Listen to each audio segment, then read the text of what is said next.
Mr. President, sir, we are so deeply sorry to have questioned your singular and delicate genius.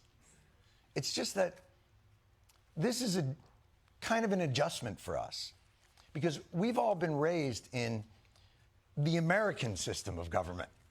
So just have to give us some time to adjust to this new world of total compliance so we can understand the rules because, you know, it's confusing.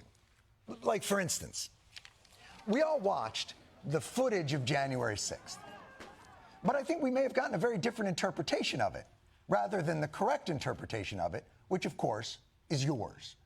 So help me out here. We'll play a game. On January 6th, a bunch of... They were peaceful people. These were great people. Went to the Capitol. Peacefully protesting a stolen election. I have never seen such spirit and such passion and such love. But while they were there... Capitol Hill police officers instigated the violence that day. So the people we saw earlier beating the shit out of police officers were hardworking, loving people provoked by law enforcement. And ultimately, they deserve a... Full pardon. Got it. Don't agree that's what actually happened or what should have happened afterwards, but at least it sets a precedent. But now let's jump ahead, I don't know, a day, to January 7th.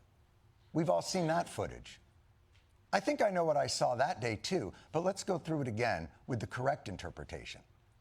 On January 7th, a Highly disrespectful, deranged lunatic woman, professional ICE agitator, domestic terrorist, did what?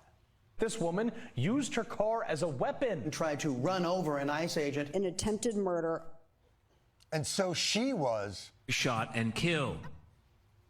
So while very little of the descriptions that you were saying matched what we all saw on the tape, the important lesson here is what? She brought it upon herself. Motherfucker. We are in a confusing, dark place. And this is where, quite frankly, rule of law and institutions are kind of an important framework. But now that those are gone, what's our North Star?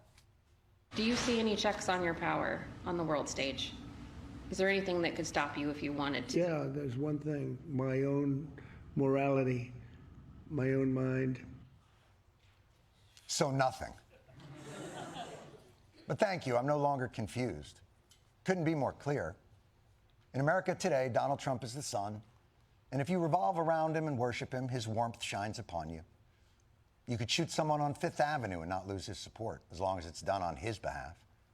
But if you do not support him, if you live in the darkness of what I guess we will refer to from now on as blue states, fearing the day he turns his terrible wrath towards you, whether you're a single human woman on a side street somewhere in Minneapolis or a sovereign nation that happens to have land and resources that we, a larger sovereign nation, think we also might want.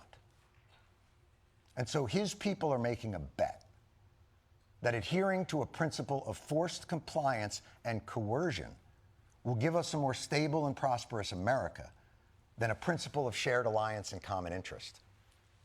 It's kind of a tough bet because I read somewhere, I don't know where, that people have inalienable rights granted by a creator, not a king. So holding that coerced world together is going to be kind of a tall task. But if anybody's up for it, it's Donald Trump, a man with unrivaled focus and discipline. Actually, you know what? Could you give me a second? I'm so curious. I just want to go and see.